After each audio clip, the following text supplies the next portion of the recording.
Hello ಎಲ್ಲರಿಗೂ welcome back to my channel. Sir ಹೇಗಿದ್ದೀರಾ? ಚೆನ್ನಾಗಿದ್ದೀರಾ ಅಂದ್ಕೊಂಡಿದ್ದೀನಿ. ನಾನು ಕೂಡ ಚೆನ್ನಾಗಿದ್ದೀನಿ.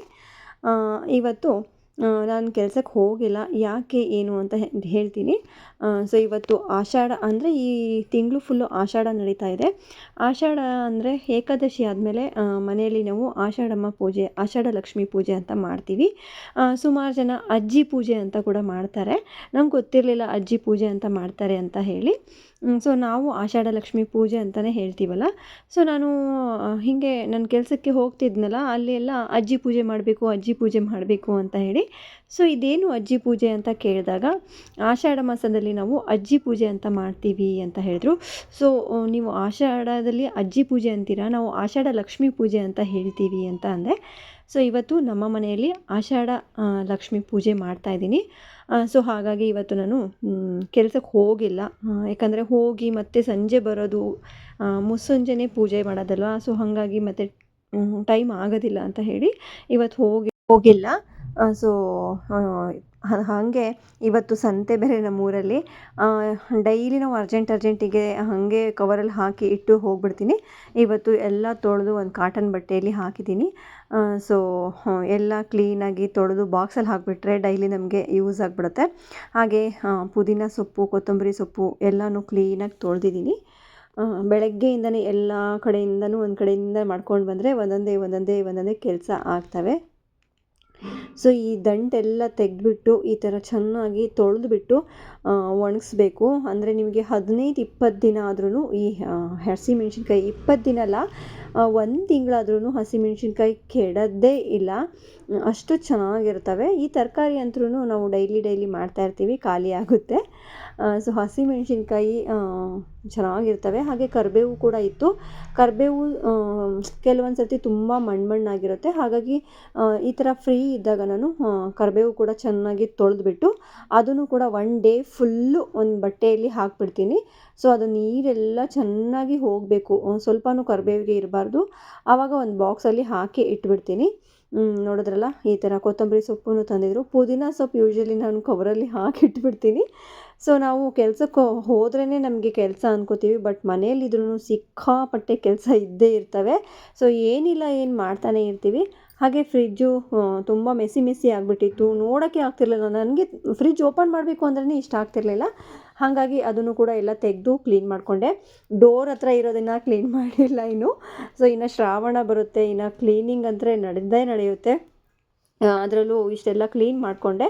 ಸೊ ಇವಾಗ ಮಡಿಯಿಂದ ನಾನು ಅಡುಗೆ ಎಲ್ಲ ಪಾತ್ರೆ ಎಲ್ಲ, ಹಾಗಾಗಿ ನನಗೆ ಗ್ಯಾಸ್ ಎಲ್ಲ ತೊಳ್ಕೊಂಡಿದ್ದೀನಿ.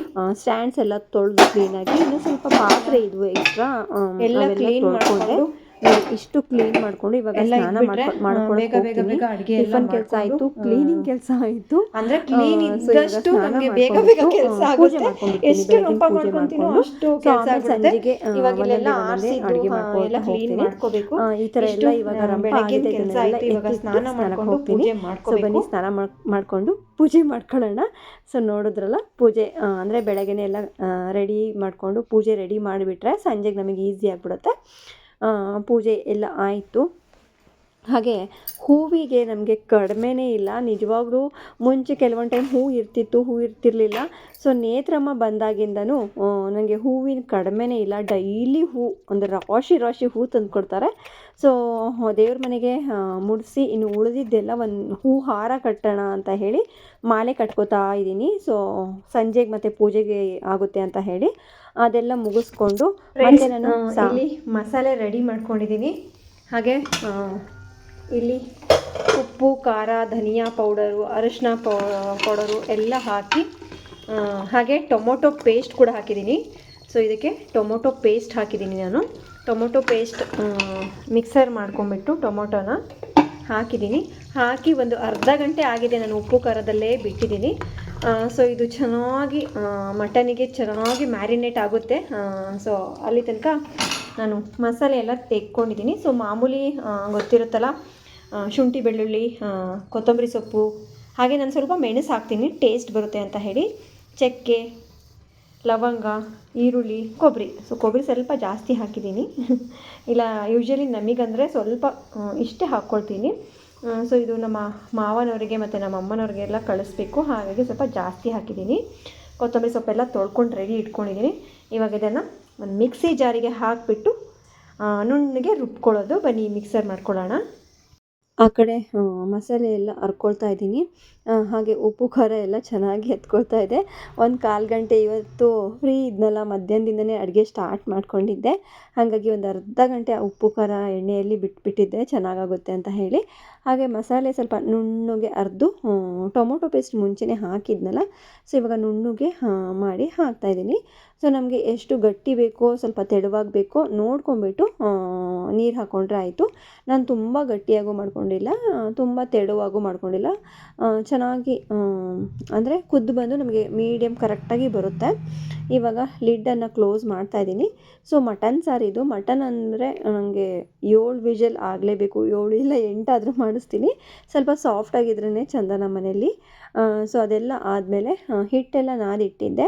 ಇದು ದೇವರಿಗೆ ಚಿಕ್ಕ ಚಿಕ್ಕದು ಪೂರಿ ಥರ ನಾವು ಮಾಡ್ತೀವಿ. ಸೊ ಹಾಗೆ ದೀಪಗಳು, ಚಪಾತಿ ಮಣೆ, ಅಂದರೆ ಚಪಾತಿ ಉಜ್ತೀವಲ್ಲ ಅದು ಲಟ್ಟಣಿಗೆ ಥರನೂ ಮಾಡ್ತೀವಿ. ಬಟ್ ನಿಮಗೆಲ್ಲ ಇದು ಹೊಸದು ಅಂತ ಅನಿಸುತ್ತೆ. ಅಂದರೆ ಲಾಸ್ಟ್ ಇಯರ್ ವೀಡಿಯೋದಲ್ಲೂ ಕೂಡ ನಾನು ಹಾಕಿದ್ದೀನಿ ಹೇಗೆಲ್ಲ ಮಾಡ್ತೀನಿ ಅಂತ ಹೇಳಿ. ಸೊ ಪ್ರತಿ ವರ್ಷ ಆಷಾಢ ಮಾಸದಲ್ಲಿ ಆಷಾಢ ಲಕ್ಷ್ಮೀ ಪೂಜೆ ನಾವೆಲ್ಲರೂ ಅಂದರೆ ನಮ್ಮ ರಿಲೇಷನು ಅಂದರೆ ಊರಲ್ಲಿರೋರೆಲ್ಲರೂ ಮಾಡ್ತಾರೆ.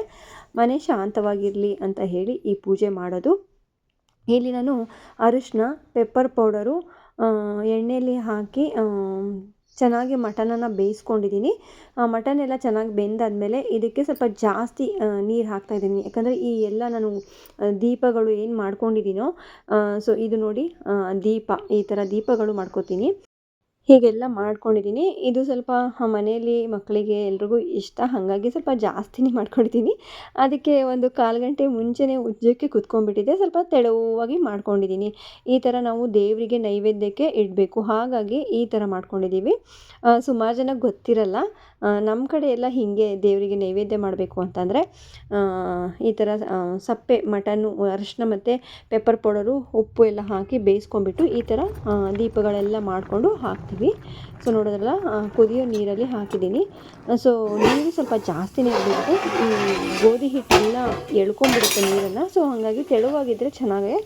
ಸೊ ಇವಾಗ ಚೆನ್ನಾಗಿ ಬೆಂದಾಗಿದೆ. ಒಂದು 10-15 ನಿಮಿಷ ಇದನ್ನು ನಾನು ನೀರಲ್ಲಿ ಚೆನ್ನಾಗಿ ಬೇಯಿಸ್ಕೊಂಡಿದ್ದೀನಿ, ಅಂದರೆ ಮಟನ್ ನೀರಲ್ಲಿ. ಸೊ ಇವಾಗ ನನಗೆ ದೀಪಗಳೆಲ್ಲ ಬೇಕಲ್ಲ, ಸೊ ಒಂದೊಂದೇ ದೀಪಗಳೆಲ್ಲ ಹಿಂಗೆ ತಗೊತೀನಿ. ಅನ್ನ ಮಾಡಿದ್ದೀನಿ, ಚಪಾತಿ ಕೂಡ 2 ಮಾಡಿದ್ದೀನಿ. ನೈವೇದ್ಯಕ್ಕೆ ನನಗೆ ಏನೇನು ಬೇಕೋ ಅದೆಲ್ಲ ಮಾಡ್ಕೊಂಡಿದ್ದೀನಿ. ದೀಪ, ಅನ್ನ, 2 ಚಪಾತಿ ಎಲ್ಲ ಮಾಡಿಕೊಂಡು ಈ ಕಡೆ ಪೂಜೆಗೆ ಅಂದರೆ ಎಲ್ಲರ ಆ ಕಡೆ ಅಡುಗೆ ಕೂಡ ಮಾಡಿಕೊಂಡು ಈ ಕಡೆ ಪೂಜೆ ಕೂಡ ಮಾಡ್ಕೊತಿದ್ದೆ. ಸೊ ಎಲ್ಲ ಕಡೆನೂ ಒಂದು ಕಡೆಯಿಂದ ಮಾಡ್ಕೊಂಡು ಬಂದರೆ ಆಗುತ್ತಲ್ಲ. ಸೊ ಹಾಗಾಗಿ ಆ ಕಡೆ ಈ ಕಡೆ ಎಲ್ಲ ಕಡೆನೂ ನೋಡ್ಕೋತಾ ಇದ್ದೆ. ಮುಸ್ಸಂಜೆ ಪೂಜೆ ಮಾಡಬೇಕು. ಸೊ ಎಲ್ಲ ರೆಡಿ ಆಗಿಬಿಟ್ರೆ ಕರೆಕ್ಟಾಗಿ 6 ಗಂಟೆ ಮೇಲೆ 6:30 ಪೂಜೆ ಮಾಡಬೇಕಲ್ಲ, ಹಾಗಾಗಿ ಎಲ್ಲ ಕಡೆಯಿಂದನೂ ಮಾಡ್ಕೊಂಡು ಬಂದೆ. ಅದರಲ್ಲಿ ನಮ್ಮ ಮನೆಯವರು ಇರಲಿಲ್ಲ. ಸೊ ಅವರು ಐಟಮ್ಸ್ ಎಲ್ಲ ತರಕ್ಕೆ ಹೋಗಿದ್ದರು. ಬರ್ತೀನಿ ಬೇಗನೆ, ಸಂಜೆ 5 ಗಂಟೆ 5:30ಗೆ ಬರ್ತೀನಿ ಅಂದಿದ್ರು. ನಾನು ಸಿಕ್ಕಾಪಟ್ಟೆ ವೇಟ್ ಮಾಡಿದೆ. ಆಮೇಲೆ ಕಾಲ್ ಮಾಡಿದೆ, ಎಲ್ಲಿದ್ದೀರಾ ಇನ್ನೂ ಬಂದಿಲ್ವಲ್ಲ ಅಂತ ಹೇಳಿ. ಸೊ ಅವ್ರೇನು ಹೇಳಿದ್ರು, ನಾನು ಬರೋದು ರಾತ್ರಿ 8-9 ಗಂಟೆ ಆಗುತ್ತೆ, ನೀವು ಪೂಜೆ ಮಾಡ್ಕೊಂಬಿಡಿ ಅಂತ ಅಂದರು. ಅಯ್ಯೋ ದೇವರೇ ಅಂದ್ಕೊಂಡು ಸರಿ ಆಯಿತು ಅಂತ ಹೇಳಿ ಮತ್ತು ಎಲ್ಲ ರೆಡಿ ಮಾಡ್ಕೋತಾ ಇದ್ದೀನಿ. ನೋಡಿ ಈ ಥರ ದೀಪಗಳೆಲ್ಲ ನಾನು 5 ದೀಪ ತೆಕ್ಕೊಳ್ತೀನಿ. ಸೊ ಸಖತ್ತಾಗಿರುತ್ತೆ ನಿಜವಾಗ್ಲೂ. ನಿಮಗೆ ನೋಡೋಕ್ಕೆ ಒಂಥರ ಏನಪ್ಪ ಇದು ಡಿಫ್ರೆಂಟಾಗಿ ಅಂತ ಅನಿಸಿದ್ರು ತಿನ್ನುವಾಗ ಸಖತ್ತಾಗಿ ಟೇಸ್ಟ್ ಇರುತ್ತೆ. ನಮ್ಮ ಮನೆಯಲ್ಲಿ, ಅಮ್ಮನ ಮನೇಲಂತೂ ಫಸ್ಟೆಲ್ಲ ನಾವು ಊಟಕ್ಕೆ ಅಂದರೆ ಚಪಾತಿ, ಅನ್ನ, ಸಾರು ಎಲ್ಲ ಮಾಡೋದು ಬದಲು ಈ ಥರ ಊಟಕ್ಕೆ ಮಾಡಿಬಿಡ್ತಿದ್ರು ಅಮ್ಮ. ನಾವಂತೂ ಫುಲ್ಲು ಖುಷಿಯಾಗಿ ತಿನ್ಕೋತಿದ್ವಿ. ಹಾಗೆ ಈ ಥರ ಮಟನ್ ನೈವೇದ್ಯ ಕೊಡುವಾಗ ಈ ಥರ ನಾವು ದಸರಾ ಟೈಮಲ್ಲಿ ಮತ್ತು ಈ ಆಷಾಢಮ್ಮ ಪೂಜೆಯಲ್ಲಿ ಇದೇ ಥರ ಮಾಡ್ಕೊಳ್ಳೋದು. ಸೊ ದೀಪಗಳು, ಚಪಾತಿ ಮಣಿ ಆ ಥರ ಎಲ್ಲ ಅಂತೀವಿ ನಾವು. ಇದೆಲ್ಲ ಒಂದು ಕಡೆ ಇಟ್ಕೊಂಡೆ.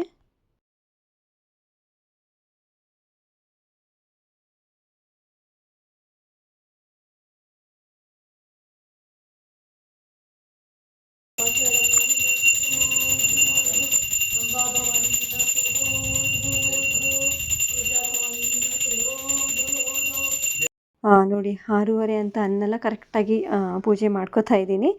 ಗೆಜ್ಜೆ ವಸ್ತ್ರ, ಹೂವು, ದಾಸವಾಳದ ಹೂವು, ಬೇವಿನ ಸೊಪ್ಪು ಎಲ್ಲ ಕಳಶಕ್ಕಿಟ್ಟು ಪೂಜೆ ಮಾಡ್ಕೋತಾ ಇದ್ದೀನಿ. ಹಾಗೆ ಇದು ಎಲ್ಲ ದೀಪಗಳೆಲ್ಲ ಹಚ್ಚಿ, ಅರಶಿನ ಕುಂಕುಮ ಹಚ್ಚಿ, ಇದಕ್ಕೆ ತುಪ್ಪ ಇಲ್ಲ ಎಣ್ಣೆ, ಬಳಸೋ ಅಡುಗೆ ಎಣ್ಣೆ ಕೂಡ ಹಾಕಿ ಈ ಥರ ಬತ್ತಿ ಇಟ್ಟು ದೀಪಗಳನ್ನು ಮಾಡ್ತೀವಿ. ಸೊ ಎಲ್ಲರೂ ಮನೇಲಿರೋರೆಲ್ಲರೂ ಬೆಳಗ್ತೀವಿ. ಏನಪ್ಪ ಅಂತಂದರೆ ನಮ್ಮ ಮನೆಯವ್ರು ಒಬ್ಬರೇ ಮಿಸ್ ಆಗಿದ್ರು. ಅವ್ರು ಬರ್ತೀನಿ ಅಂತ ಹೇಳಿದರು. ಖುಷಿಯಿಂದ ಇದ್ವಿ ಬಿಡಿ, ಮನೇಲೇ ಇರ್ತೀವಲ್ಲ, ಅವರು ಬರ್ತಾರೆ ಕರೆಕ್ಟ್ ಟೈಮಿಗೆ ಅಂತ. ಸೊ ಅವ್ರು ಬಂದಿಲ್ಲ, ಅದೊಂದು ಬೇಜಾರು. ಹಾಗೆ ಅವ್ರು ಬರೋ ತನಕನೂ ಈ ನೈವೇದ್ಯ ಎಲ್ಲ ಅಲ್ಲೇ ಇಟ್ಟಿದ್ವಿ. ಸೊ ಅವರು ಬಂದು ನಮಸ್ಕಾರ ಮಾಡಲಿ ಅಂತ ಹೇಳಿ ಈ ಥರ ನಾವು ಆಷಾಢ ಲಕ್ಷ್ಮೀ ಪೂಜೆ ಮಾಡ್ತೀವಿ. ಸೊ ಖಂಡಿತ ನೀವೆಲ್ಲ ಈ ಥರ ಆಷಾಢ ಮಾಸದಲ್ಲಿ ಪೂಜೆ ಮಾಡ್ತೀರೋ ಗೊತ್ತಿಲ್ಲ ನನಗೆ. ಸುಮಾರು ಕಡೆ ಕೇಳಿದ್ದೀನಿ. ಕೆಲವೊಂದು ಕಡೆ ನಾವು ಈ ಥರ ಎಲ್ಲ ಮಾಡೋದಿಲ್ಲ ಅಂತಲೂ ಕೂಡ ಹೇಳಿದರು. ಕೆಲವೊಬ್ಬರು ಅಜ್ಜಿ ಪೂಜೆ ಅಂತಲೂ ಮಾಡ್ತಾರೆ. ಸೊ ನೀವು ಯಾವ ಪೂಜೆ ಮಾಡ್ತೀರಾ ಅಂತ ಹೇಳಿ. ಸೊ ಇವಾಗ ಮಟನ್ ಸಾರೆಲ್ಲ ರೆಡಿ ಆಗಿದೆ. ಹಾಗೆ ಇವತ್ತಿನ ಈ ವಿಡಿಯೋ ನಾನು ಇಲ್ಲಿಗೆ ಎಂಡ್ ಮಾಡ್ತೀನಿ. ಸೊ ಈ ವಿಡಿಯೋ ನಿಮ್ಮೆಲ್ಲರಿಗೂ ಇಷ್ಟ ಆಗಿದೆ ಅಂದ್ಕೊಳ್ತೀನಿ ಫ್ರೆಂಡ್ಸ್. ಇಷ್ಟ ಆದರೆ ಗೊತ್ತಿದೆಯಲ್ಲ, ಲೈಕ್ ಮಾಡಿ, ಶೇರ್ ಮಾಡಿ, ಸಬ್ಸ್ಕ್ರೈಬ್ ಮಾಡೋದನ್ನು ಮರಿಬೇಡಿ. ಮತ್ತೆ ಹೊಸ ವಿಡಿಯೋ ಜೊತೆಗೆ ನಿಮ್ಮೊಂದಿಗೆ ಸಿಗ್ತೀನಿ. Okay, bye bye friends, take care.